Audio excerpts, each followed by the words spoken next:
الله الرحمن الرحيم يا بني إسرائيل اذكروا نعمتي التي أنعمت عليكم وأني فضلتكم على العالمين واتقوا يوما لا تجزي نفس عن نفس شيئا ولا يقبل منها شفاعة ولا يؤخذ منها عدل ولا هم ينصرون وإذ نجيناكم من آل فرعون يسومونكم سوء العذاب يذبحون أبناءكم ويستحيون نساءكم وفي ذلك بلاء من ربكم عظيم وإذ فرقنا بكم البحر فأنجيناكم وأغرقنا آل فرعون وأنتم تنظرون وإذ وعدنا موسى 40 ليلة ثم اتخذتم العجل من بعده وأنتم ظالمون ثم عفونا عنكم من بعد ذلك لعلكم تشكرون صدق اللہ العظیم۔ یہاں سے بنی اسرائیل پر جو اللہ تعالیٰ نے انعام فرمائے ان کو تفصیل کے ساتھ ذکر فرمایا جائے گا۔ یا بنی اسرائیل، اے بنی اسرائیل، اے اولاد حضرت یعقوب، اس پر کل تفصیل کے ساتھ بات ہو چکی ہے۔ اذکروا نعمتی التی انعمت علیکم، یاد کرو تم میری ان نعمتوں کو جو میں نے تم پر انعام کیا۔ تو اللہ کی نعمتوں کو اگر انسان دیکھے تو اگر انسان کے اندر ذرا برابر بھی شرافت ہو، غیرت ہو، تو وہ ان نعمتوں کو سامنے رکھتے ہوئے ہی اللہ کا فرما بردار اور تابعدار بن جائے گا۔ اس لیے اللہ تعالیٰ نے یہودیوں کو کہا کہ ہم نے جو تمہارے آبا و اجداد کے ساتھ احسان کیے ہیں انہیں سامنے رکھو اور اللہ کے حکم کو مانو، اللہ کی کتاب کو مانو، اللہ کے رسول پر ایمان لاؤ۔ ان نعمتوں کو آگے تفصیل کے ساتھ ذکر کیا جائے گا۔ وَأَنِّي فَضَّلْتُكُمْ عَلَى الْعَالَمِينَ، اور بے شک میں نے فضیلت دی تمہیں جہان والوں پر۔ یعنی جس وقت سے بنی اسرائیل کے پاس نبوت آئی تو اللہ تعالیٰ نے حضور علیہ السلام کے آنے تک انہیں مقام اور مرتبہ عطا فرمایا۔ جتنے بھی فرقے تھے، جتنی بھی قومیں تھیں، وہ ساری کی ساری ان سے مرتبے میں کم تھی، لیکن جب حضور علیہ السلام کو جھٹلایا، آپ کی نبوت پر ایمان نہیں لائے، تو پھر انہیں وہ فضیلت نہیں ملی، پھر انہیں غیر المغضوب علیہم قرار دیا کہ یہ غضب شدہ قوم ہے، اللہ تعالیٰ کے غصے ان پر ہوئے ہیں، اور بباؤ بغضب علی غضب کہ یہ اللہ کے غصے کو لے کر لوٹے ہوئے لوگ ہیں اور اللہ کے ناپسندیدہ لوگ ہیں۔ اور امت محمدیہ صلی اللہ علیہ وسلم کو اللہ تعالیٰ نے یہ فضیلت عطا فرما دی، کنتم خیر امہ، کہ قیامت تک آنے والی امتیں اور اس سے پہلے جتنی امتیں گزر چکی ہیں ان سب میں بہترین آپ لوگ۔ واتقوا یوما لا تجزی نفس عن نفس شیئا، پہلے تو اللہ نے کہا کہ احسانات کو یاد کرو، نعمتوں کو یاد کرو اور ایمان لے آؤ۔ اگر تمہارے اندر اتنی حیا نہیں ہے، غیرت نہیں ہے، تو پھر قیامت کے دن سے ڈرو۔ قیامت کا دن جو ہے بڑا ہولناک ہے، بڑا خوفناک ہے، اس کی ہولناکی کو اپنے سامنے رکھتے ہوئے ایمان لے آؤ۔ اس کو ذکر فرمایا اللہ تعالیٰ نے، واتقوا، اور ڈرو تم، یوما، ایسے دن سے، لا تجزی، نہیں کام آئے گا، نفس، کوئی شخص، عن نفس، کسی دوسرے شخص کو، شیئا، ذرا برابر بھی، کوئی کسی کے کام نہیں آئے گا، ولا یقبل منہا شفاعہ، اور شفاعت بھی، سفارش بھی کسی کی قبول نہیں کی جائے گی، ولا یؤخذ منہا عدل، اور نہ لیا جائے گا کسی کی طرف سے کوئی معاوضہ، ولا هم ينصرون، اور نہ ہی وہ مدد کیے جائیں گے۔ تو دنیا کے اندر جو ہے انسان کسی معاملے میں پھنس جائے تو اس کی آزادی کی 4 صورتیں ہوتی ہیں۔ پہلا تو یہ ہے کہ اس پر جو حق لازم ہے اس حق کی ادائیگی کر دی جائے، کوئی بندہ آ کر اس کی ضمانت کر دے، اس کا حق ادا کرنے کا ذمہ اپنے ذمہ لے لے، تو اس کو رہا کر دیا جاتا ہے۔ یہ پہلی صورت ہوتی ہے۔ دوسری صورت یہ ہوتی ہے کہ کسی بڑے سے سفارش کروا لی جائے، تو سفارش کے ذریعے سے بھی وہ چھٹکارا حاصل کر لیتا ہے۔ تیسری صورت یہ ہے کہ کوئی مال دے دیا جائے، رشوت دے دی جائے، تو تب بھی اس کی آزادی کی صورت بن جاتی ہے۔ اور چوتھی صورت یہ ہوتی ہے کہ آپ کا بندہ گرفتار ہے، آپ جو ہے بہت سے لوگ لے کر جائیں اور وہاں پر جا کر حملہ کر دیں اور اپنے بندے کو زبردستی آزاد کروا دیں، چھڑوا دیں۔ یہ چار صورتیں ہو سکتی ہیں دنیا کے اندر چھڑانے کی۔ اللہ تعالیٰ نے ان آیات کے اندر چاروں کی نفی کر دی کہ قیامت کے دن ان چاروں طریقوں میں سے کوئی طریقہ بھی کام نہیں آ سکتا۔ جو بندہ پکڑا گیا پھر اس کی چھڑانے کی کوئی صورت نہیں ہو سکتی۔ تو پہلا ذکر فرمایا وَاتَّقُوا يَوْمًا لَا تَجْزِي نَفْسٌ عَن نَفْسٍ شَيْئًا، کہ اس دن میں کوئی کسی کا ضامن نہیں بنے گا، کوئی کسی کی ضمانت نہیں اٹھائے گا، کسی پر جو بوجھ ہے گناہوں کا تو دوسرا اس کا بوجھ نہیں اٹھائے گا۔ دوسری بات وَلَا يُقْبَلُ مِنْهَا شَفَاعَةٌ، وہاں پر سفارش بھی قبول نہیں کی جائے گی۔ اس سے مراد یہ ہے کہ اگر کوئی بندہ کافر ہے، اس کے پاس دولت ایمان موجود نہیں ہے، تو کوئی نبی کوئی ولی بھی اس کی سفارش نہیں کرے گا۔ اولیاء کرام کی، حفاظ کرام کی، حجاج کرام کی اور انبیاء کرام کی جو سفارش اور شفاعت ہوگی وہ مومنین کے لیے ہوگی، ایمان والوں کے لیے ہوگی۔ تو یہاں پر جو شفاعت کی نفی کی گئی ہے وہ کافروں کے لیے کوئی سفارش اور شفاعت نہیں ہوگی۔ ولا يؤخذ منها عدل، اور وہاں پر کوئی مالی معاوضہ جیسے دنیا میں رشوت دے دو، پیسے دے دو اور اپنا بندہ چھڑا لو، وہاں پر یہ سلسلہ بھی نہیں ہوگا۔ ولا هم ينصرون، اور نہ ہی وہ مدد کیے جائیں گے، یعنی آپ حملہ کر دیں، حملہ کر کے اپنا بندہ چھڑا دیں، ایسی بھی صورت نہیں ہوگی۔ لہٰذا جب یہ چاروں صورتیں ممکن نہیں ہے، چھٹکارے کی کوئی صورت وہاں پر نہیں ہو سکتی، لہٰذا اس دن سے ڈرو اور نبی آخر زمان صلی اللہ علیہ وسلم کے جو دین ہے اس کو مان لو اور ان کی رسالت پر ایمان لے آؤ۔ یہ دو چیزیں اللہ نے ذکر فرمائی، ایک تو پہلے ترغیب دی کہ نعمتوں کو یاد کرو، اور پھر اس کے بعد تھوڑا سا ڈراوا دیا، تھوڑا سا ڈر دیا، ڈر سنایا کہ قیامت کا خوف دل میں رکھو اور مومن ہو جاؤ، مسلمان ہو جاؤ۔ اب اس کے بعد آگے اللہ تعالیٰ نے بنی اسرائیل پر جو انعامات ہوئے تھے ان انعامات کو ایک ایک کر کے ذکر فرما رہے ہیں۔ پہلا انعام ذکر فرمایا وَإِذْ نَجَّيْنَاكُمْ، اور جب ہم نے نجات دی تم کو من آل فرعون، آل فرعون سے، یسومونکم، وہ چکھاتے تھے تم کو، پہنچاتے تھے تم کو، سوء العذاب، برا عذاب۔ وہ برا عذاب کیا تھا؟ یذبحون ابناءکم، ذبح کرتے تھے تمہارے بیٹوں کو، ویستحیون، اور زندہ چھوڑتے تھے، نساءکم، تمہاری عورتوں کو، وفی ذالکم، اور اس عذاب میں، بلاء، بڑی آزمائش تھی، من ربکم، تمہارے رب کی طرف سے، عظیم، بڑی، بلاء عظیم، بڑی آزمائش تھی، من ربکم، تمہارے رب کی طرف سے۔ اس کا جو پس منظر ہے، فرعون نے خواب دیکھا کہ مسجد اقصی سے ایک آگ نکلتی ہے اور فرعون قوم کے جو گھر ہیں ان گھروں میں داخل ہوتی ہے، وہ سب گھروں کو جلا دیتی ہے، لیکن جو بنی اسرائیل تھے ان میں سے کسی کے گھر کو نقصان نہیں پہنچا۔ تو چنانچہ اس نے نجومیوں سے پوچھا کہ یہ کیا معاملہ ہے، کیا ماجرا ہے، اس خواب کی تعبیر کیا ہے؟ تو نجومیوں نے بتایا کہ بنی اسرائیل میں ایک بچہ پیدا ہوگا جو آپ کی حکومت کے لیے نقصان دہ ثابت ہوگا، آپ کی حکومت کو ختم کرے گا، آپ کی مخالفت کرے گا۔ جب فرعون کو یہ پتہ چلا کہ بچہ پیدا ہوگا، اس نے کہا کہ بنی اسرائیل میں جو بھی بچہ پیدا ہو اس بچے کو قتل کر دیا جائے۔ چنانچہ مختلف عورتوں کی ڈیوٹی لگا دی، جہاں بھی بچہ پیدا ہوتا دیکھتے اگر بچہ ہے تو اس کو قتل کر دیا جاتا۔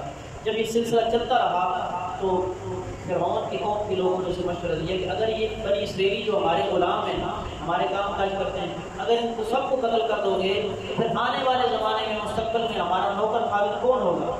تو چنانچہ اس پر مشاورت ہوئی، انہوں نے کہا چلے 1 سال بچوں کو قتل کریں گے اور 1 سال بچوں کو چھوڑ دیں گے۔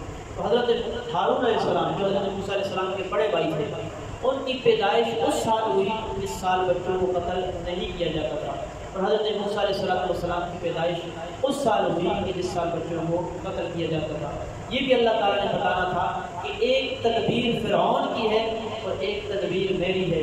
فرعون چاہتا ہے کہ میں اپنے مخالف کو قتل کر دوں، اللہ تعالیٰ نے کہا کہ تیرا جو مخالف ہوگا، تیرے مقابل جو ہوگا، اس کو میں اسی سال کے اندر پیدا کروں گا جس سال کے بچوں کو قتل کر رہا ہے، اور تیرے گھر کے اندر جو ہے اس کو تیرے باپ اس باپ کے ذریعے سے اور تیرے ذریعے سے اس کو پروان بھی چڑھاؤں گا، اس کی پرورش بھی کروں گا۔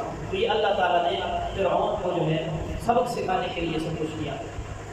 فرعون جو ہے یہ مصر کے بادشاہوں کا لقب ہوا کرتا تھا، اس کا معنی ہوتا ہے صدر، وزیر اعظم، جو رئیس ہوتا ہے ملک کا بڑا، وہاں پر جو بھی بڑا تھا اس کا نام فرعون ہی ہوتا ہے، جیسے ہمارے یہاں وزیر اعظم ہوتا ہے، صدر ہوتا ہے۔ فرعون کا جو اصل نام تھا وہ تھا ولید بن مصعب بن ریان، اور 400 سال سے زیادہ اس کی عمر تھی۔ تو فرعون نے یہ سلسلہ شروع کیا اپنی حکومت سے۔ فرعون کا نام ولید بن مصعب۔ یہ فرعون نے اپنی حکومت کو بچانے کے لیے یہ سلسلہ شروع کیا کہ بچوں کو ذبح کر دیتا تھا اور عورتوں کو جو ہے وہ چھوڑ دیتا تھا، زندہ رکھتا تھا۔ اللہ تعالیٰ نے فرمایا وَفِي ذَلِكُمْ بَلَاءٌ مِّن رَبِّكُمْ عَظِيمٌ، کہ یہ جو معاملہ تھا تمہاری اولاد قتل ہو رہی تھی، یہ تمہارے لیے بہت بڑی آزمائش تھی، امتحان تھا۔ ہم نے پہلا انعام تم پر کیا کہ فرعون کے اس ظلم سے تمہیں ہم نے نجات عطا فرما دی۔ یہ پہلا انعام اللہ نے ذکر فرمایا ہے۔ دوسرا انعام اللہ نے کیا ذکر فرمایا؟ وَإِذْ فَرَقْنَا، اور جب ہم نے پھاڑ دیا بِكُمُ الْبَحْرَ، تمہارے لیے سمندر کو، فَأَنْجَيْنَاكُمْ، بس ہم نے تمہیں بچا لیا، تمہیں نجات دے دی، وَأَغْرَقْنَا، اور ہم نے غرق کر دیا آل فرعون، آل فرعون کو، فرعون کے متعلقین کو، وَأَنْتُمْ تَنظُرُونَ، اور تم یہ سارا منظر دیکھ رہے تھے۔ یہ دوسرا انعام اللہ نے دیا کہ جب راتوں رات حکم آ گیا کہ اے موسیٰ بنی اسرائیل کو لے کر نکلو، شام کی طرف نکلو، تو حضرت موسیٰ علیہ السلام ان کو لے کر جب نکلے، صبح کے وقت فرعونیوں کو خبر ہوگی تو وہ بھی اپنا لشکر لے کر ان کے پیچھے نکل پڑے۔ بنی اسرائیل کے بارے میں آتا ہے کہ ان کی تعداد 6 لاکھ تھی اور فرعون کی تعداد اس سے بھی دگنی تھی۔ تو چنانچہ حضرت موسیٰ علیہ السلام جب بحر قلزم کے پاس پہنچے، وہاں پر دیکھا کہ آگے سمندر کی موجیں آ چکی ہیں اور پیچھے فرعون کی فوجیں آ چکی ہیں۔ تو حضرت موسیٰ علیہ السلام نے رب تعالیٰ کی طرف رجوع کیا۔ جو قوم والے تھے نا جہاں اِنَّا لَمُدْرِكُونَ، ہم تو آج پکڑے گئے، آج تو ہماری خیر نہیں ہے، آج تو بڑا ظلم کرے گا فرعون ہمارے اوپر۔ تو حضرت موسیٰ علیہ السلام نے فرمایا اِنَّ مَعِیَ رَبِّی سَیَهْدِینِ، کہ میرا رب جو ہے وہ میرے ساتھ ہے، وہ میرے لیے راہ نکالے گا، میرے لیے رستہ نکالے گا۔ چنانچہ حضرت موسیٰ علیہ السلام نے لاٹھی ماری اس سمندر پر، اللہ تعالیٰ نے اس سمندر سے 12 رستے نکال دیے۔ چنانچہ وہ 12 قبیلے تھے، ہر ایک قبیلہ جو ہے اپنے راستے پر چلنے لگا۔ اور مفسرین نے یہاں تک لکھا ہے کہ جتنے بھی راستے بنے وہ درمیان میں اللہ تعالیٰ نے کھڑکیاں بنا دی، یہ گزرتے جا رہے تھے اور ایک دوسرے کو دیکھتے بھی جا رہے تھے۔ جب فرعون کا لشکر آیا تو فرعون نے پھر ایک تکبر کیا اور بڑی بات کی کہ دیکھو میری وجہ سے سمندر جو ہے وہ آج اس نے رستہ چھوڑ دیا ہے۔ لیکن فرعون بڑا چالباز بھی تھا، بڑا چالاک بھی تھا، ڈر بھی رہا تھا کہ کہیں میں غرق نہ ہو جاؤں۔ چنانچہ حضرت جبرائیل علیہ السلام جو ہے وہ گھوڑی کو لے کر آئے، اس پر سوار ہو کر آئے اور فرعون کے گھوڑے کے آگے جو ہے اس کو اپنی گھوڑی کو لگا دیا۔ چنانچہ وہ گھوڑا بھی اس کے ساتھ آگے نکل پڑا، اور جس وقت حضرت موسیٰ علیہ السلام کا پورا لشکر جو ہے وہ پانی سے باہر نکل گیا اور فرعون کا اول سپاہی اور آخری سپاہی جو ہے وہ سمندر کے اس راستے میں داخل ہو گیا، اللہ تعالیٰ نے ان سمندر کی موجوں کو آپس میں دوبارہ ملا دیا اور سارے کے سارے فرعونیوں کو اللہ تعالیٰ نے غرق فرما دیا۔ تو یہ اللہ تعالیٰ نے دوسرا انعام یاد دلایا مدینے کے اندر رہنے والے یہودیوں کو کہ تم یاد کرو تمہارے آباء و اجداد کے لیے ہم نے سمندر میں رستے بنائے اور انہیں نجات عطا فرمائی اور آل فرعون کو ہم نے غرق فرما دیا۔ اس کے بعد تیسرا انعام اللہ نے ذکر فرمایا وَإِذْ وَعَدْنَا، اور جب ہم نے وعدہ کیا موسیٰ علیہ السلام سے 40 لیلۃ 40 راتوں کا، ثم اتخذتم العجل، پھر بنا دیا تم نے بچھڑے کو معبود، من بعدہ، اس کے بعد، وانتم ظالمون، اور تم بڑے ظالم ہو۔ تو جب فرعون کے لشکر سے نجات مل گئی، میدان تی کے اندر جا کر آباد ہوئے، تو قوم والوں نے مطالبہ کیا کہ ہمارے لیے قانون ہونا چاہیے، کوئی کتاب ہونی چاہیے جس پر عمل پیرا ہو سکے۔ تو چنانچہ حضرت موسیٰ علیہ السلام 1 مہینے کے لیے کوئی دور پر گئے، وہاں پر جا کر جو ہے آپ نے روزے رکھے۔ چنانچہ قوم سے بات ہوئی کہ 1 مہینے کی ایک مہینے کے بعد جب ایک مہینہ پورا ہوا اللہ تعالیٰ نے کہا کہ مزید 10 دن آپ کو یہاں ٹھہرنا پڑے گا. تو قوم جو ہے وہ فتنے کے اندر مبتلا ہوگی کہ ایک مہینہ ہو گیا حضرت موسیٰ علیہ السلام واپس تشریف نہیں لائے. اس طرح امام صاحب مسجد سے غائب ہو جائیں تو مقتدی بیچارے پریشان ہو جاتے ہیں. اسی طرح جو ہے حضرت موسیٰ علیہ السلام ایک مہینے کے بعد نہیں آئے تو ان کے جتنے قوم والے تھے وہ سارے بھی پریشان ہو گئے. چنانچہ ان کے اندر ایک شخص موجود تھا سامری، اس کا نام بھی موسیٰ تھا، موسیٰ بن ظفر، اور حضرت موسیٰ علیہ السلام کا نام بھی موسیٰ تھا، اس کا نام موسیٰ بن ظفر، اور سامرا قبیلہ سے اس کا تعلق ہے، اس کا نام سامری تھا. اس نے ایسا کیا کہ بنی اسرائیل جو فرعونیوں سے زیورات وغیرہ لے کر آئے تھے ان زیورات کا اس نے ایک بچھڑا تیار کیا، اور حضرت جبرائیل علیہ السلام کے گھوڑا جہاں پر پاؤں رکھتا تھا اس کے نیچے سے گھاس نکلتی تھی، اس نے وہ مٹی اپنے پاس بطور تبرک کے بطور برکت کے اٹھا لی. اب اس سے بچھڑا تیار کرنے کے بعد مٹی جو ہے وہ اس بچھڑے کے منہ کے اندر ڈالی، اس کی برکت سے وہ بچھڑا جب بھی آواز تو بچڑا آواز نکالا. اب قوم اتنی جاہل تھی تو سامری نے کہا کہ حضرت موسیٰ علیہ السلام کہاں چلے گئے کتاب لینے کے لیے؟ تمہارا الہ اور تمہارا معبود جو ہے وہ تو یہ بچڑا ہے، دیکھو یہ سونے کا بنا ہوا ہے اور آوازیں بھی نکالتا ہے. اگر انسان کے پاس ذرا برابر بھی عقل ہو تو وہ سمجھ سکتا ہے کہ یہ کیسا معبود ہو سکتا ہے. لیکن وہ قوم جاہل تھی، انہوں نے اس بچڑے کی عبادت شروع کر دی. چنانچہ حضرت موسیٰ علیہ السلام جب تشریف لائے اپنے نائب اور خلیفہ حضرت ہارون علیہ السلام پر بڑے غصے بھی ہوئے. اس لیے یہ چھوٹی موٹی چیزوں کو دیکھ کر انسان کو اپنا ایمان سنبھالے رکھنا چاہیے. دجال کے بارے میں آتا ہے جب دجال دنیا کے اندر آئے گا اس کے پاس جادو کی اتنی طاقت ہوگی کہ اس وقت بارشیں نہیں ہو رہی ہوں گی، ایک قحط سا سما ہوگا تو لوگ اس سے کہیں گے کہ آپ بارش کریں، تو اپنے جادو کے زور سے جس علاقے میں چاہے گا وہ بارشیں برسانا شروع کر دے گا. اور لوگ جو ہیں جن کا ایمان کمزور ہوگا وہ اس پر ایمان نہیں آئیں گے. وہ چلتے ہوئے راستے میں جو ہے لوگوں سے کہے گا کہ میں تمہارے ابا و اجداد کو زندہ کرنا چاہتا ہوں، تمہارے ابا و اجداد کو بلاتا ہوں، وہ تمہیں بتائیں گے میں تمہارا رب ہوں. چنانچہ وہ جادو کے ذریعے سے ان کے ابا و اجداد سے اس کی بات کروائے گا، اور بھی بہت سی اس کی شعبہ بازیاں ہوں گی جس کی وجہ سے اربوں نے خربوں لوگ جو ہیں وہ اس کے اوپر ایمان لے آئیں گے، اس کو اپنا رب مان لیں گے. حضور علیہ السلام نے ارشاد فرمایا کہ تم یاد رکھنا دجال جب آئے گا اس کے پاس جادو ہوگا اور جادو کے ذریعے سے وہ بہت سی شعبہ بازیاں کرے گا، عجیب عجیب کام کرے گا اور تمہیں اپنے رب ہونے کی طرف دعوت دے گا. لیکن تم نے اس کو پہچاننا ہے کہ دجال جو ہے وہ کانا ہوگا، اعور ہوگا، کانا ہوگا. تم نے اس پر ایمان نہیں لانا کیونکہ تمہارا رب جو ہے وہ کانا نہیں ہو سکتا. اس لیے اس طرح کی چیزیں دیکھ کر بندے کو اپنے ایمان کو مضبوط رکھنا چاہیے، ان چیزوں کی طرف نہیں جانا چاہیے.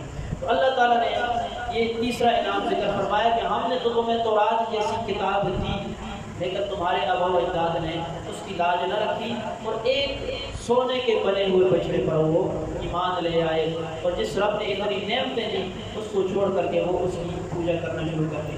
پھر اللہ تعالیٰ فرماتے ہیں ثم عفونا عنکم، اتنی بڑی بات ہو گئی تم نے شرک جیسا گناہ کیا پھر بھی ہم نے تمہیں معاف کر دیا.